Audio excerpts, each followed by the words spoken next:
Welcome to the commerce point students. जैसा कि आपको पता है, कॉमर्स पॉइंट पे फिर से एक बार आपके लिए 12th क्लास के स्टूडेंट्स के लिए वीडियो अपलोड होनी शुरू हो गई है। हमने चैप्टर नंबर 2 स्टार्ट किया था अकाउंट्स की पार्टनरशिप बुक का चेंजिंग शेयरिंग रेशो। उसमें मैंने आपको फर्स्ट वीडियो में बताया था कि गुडविल क्या होती है, गुडविल को कैलकुलेट करने के फॉर्मूलाज क्या होते हैं। तो आज हम कुछ क्वेश्चंस देखेंगे, उन क्वेश्चन की हेल्प से आपको क्लियर हो जाएगा। जैसे कि यहाँ पे फर्स्ट क्वेश्चन है, calculate the value of goodwill on the basis of 1.5 year purchase of average profit. 1.5 year purchase दे रखा है आपको। इसका मतलब ये होता है कि इस एवरेज प्रॉफिट पे कितने साल तक आपकी गुडविल बनी रहेगी, राइट।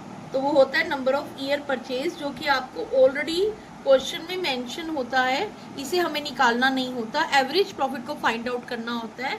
और वो फाइंड आउट करने का फॉर्मूला मैंने आपको पीछे अभी बताया था। क्वेश्चन में बता रखा है profit for the first year का प्रॉफिट दे रखा है, सेकेंड ईयर का प्रॉफिट दे रखा है आपको। मैं एक्सप्लेन कर देती हूँ क्या है। फर्स्ट ईयर का जो प्रॉफिट है वो है 2 lakh. Profit for the second year was twice the profit of first year. जो दूसरे साल का प्रॉफिट है वो पहले साल से दुगना है। And for the third year profit was 1.5 time of the profit of second year. जो तीसरे साल का प्रॉफिट है वो दूसरे साल से 1.5 गुना है। कुछ थोड़ा डिफर सा क्वेश्चन है, इसलिए मैं आपको ये क्वेश्चन करवा रही हूँ। तो फर्स्ट साल का हमारा प्रॉफिट है 2 लाख। दूसरे साल का कितना होगा, ट्वाइस बोला है ना, मतलब डबल, 2 गुना, 4 लाख हो गया। तीसरे साल का उन्होंने बोला है दूसरे साल से 1.5 गुना, मतलब 6 लाख हो गया। 4 लाख मल्टीप्लाई 1.5, तो कितना हो गया, 6 लाख। अब हम एवरेज प्रॉफिट निकालने के लिए क्या करेंगे, तीनों साल के प्रॉफिट को प्लस कर देंगे और डिवाइड किससे करेंगे, 3 से ही डिवाइड करेंगे।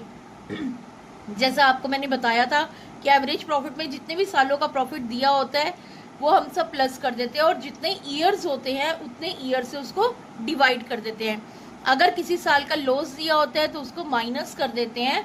और ये वाले ईयर, जो ये नंबर ऑफ ईयर है, ये कैलकुलेट करते टाइम लॉस वाला ईयर भी कैलकुलेट होता है।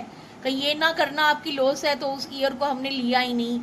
जितने भी ईयर्स हैं, चाहे प्रॉफिट है चाहे लॉस है, आपको उस ईयर को लेना है। उसके बाद इसका टोटल आपका आ गया 12 लाख।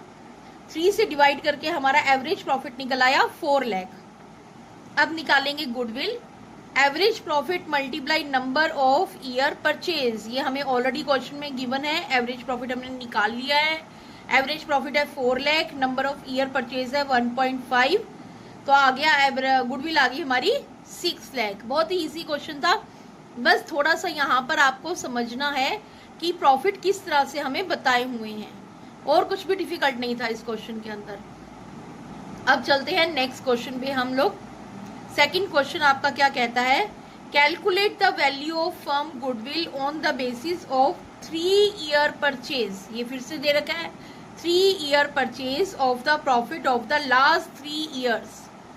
3 ईयर परचेज भी है, नंबर ऑफ ईयर परचेज, और प्रॉफिट भी 3 ईयर्स का दे रखा है। फर्स्ट ईयर का 2 लाख, सेकेंड ईयर का 3 लाख, और थर्ड ईयर का 4 लाख।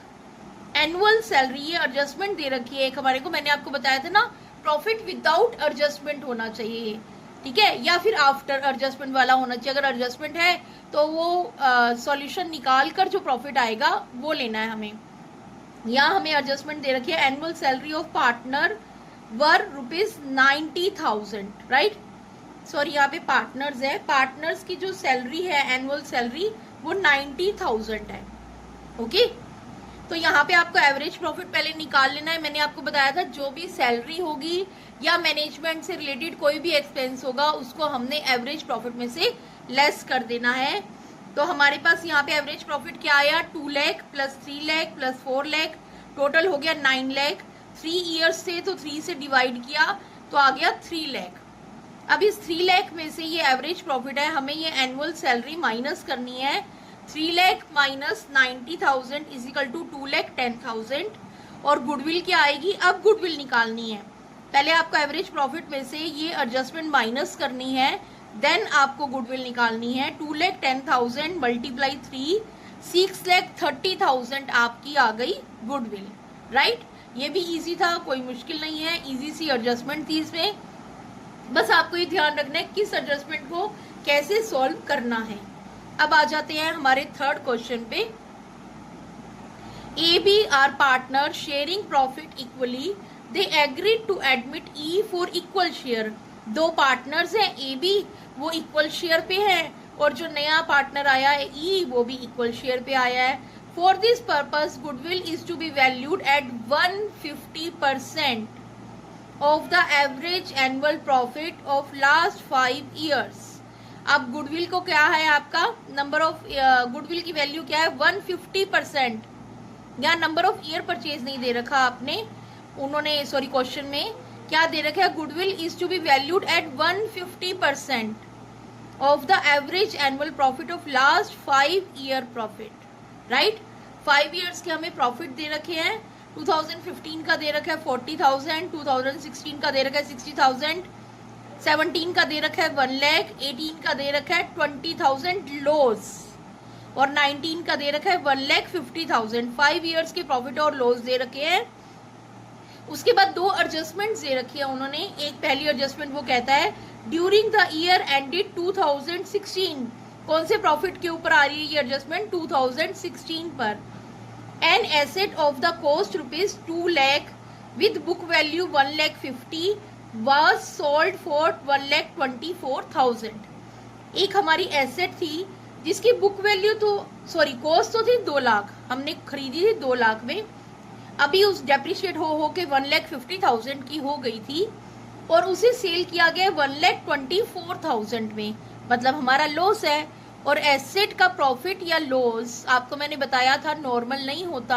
अगर एसेट का प्रॉफिट है तो एबनॉर्मल प्रॉफिट है, अगर एसेट की सेल पे लॉस है तो वो एबनॉर्मल लॉस है, राइट।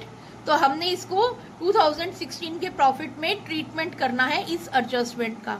क्या ट्रीटमेंट करेंगे हम इसका, जितना ये डिफरेंस है बुक वैल्यू और ये सेल वैल्यू में जितना डिफरेंस है, ये आपका आ रहा है 26,000 का, उसको हम 2016 के प्रॉफिट में ऐड बैक कर देंगे, क्योंकि एबनॉर्मल लॉस को हम ऐड बैक करते हैं, क्योंकि हमारा ये डेली का लॉस नहीं है, नॉर्मल नहीं है, ये लॉस अचानक से हो गया है जिसने हमारे प्रॉफिट पे इफेक्ट डाला है, तो इसको हम वापस ऐड बैक कर देंगे।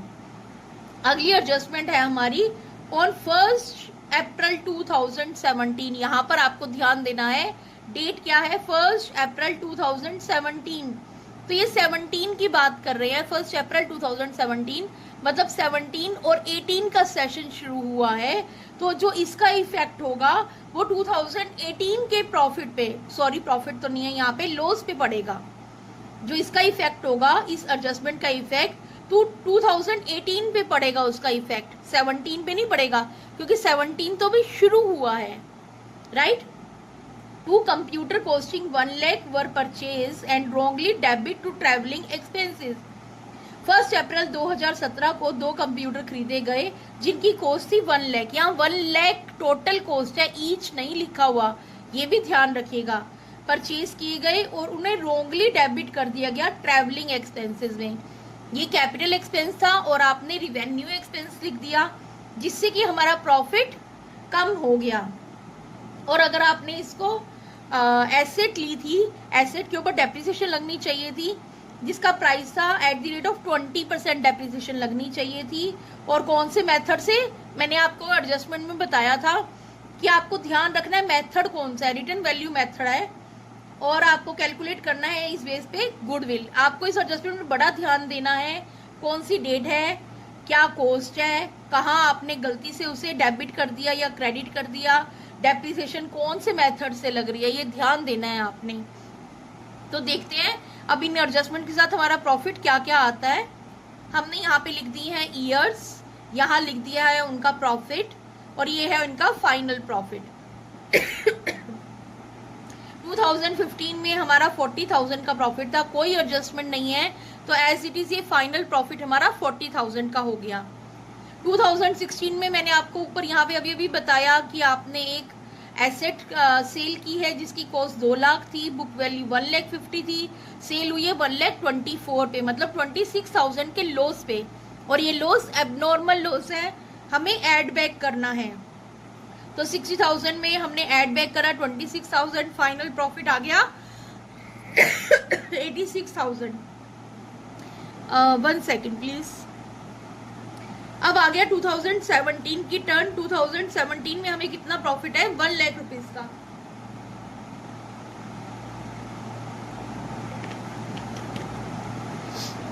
टू 2017 में हमारा जो प्रॉफिट है वो 1 लाख रुपीज का है। कोई भी एडजस्टमेंट नहीं है। ये एडजस्टमेंट 1 अप्रैल से स्टार्ट है, मतलब 17-18 का सेशन चल रहा है, तो यहाँ कोई एडजस्टमेंट नहीं है। 1 लाख आ गया।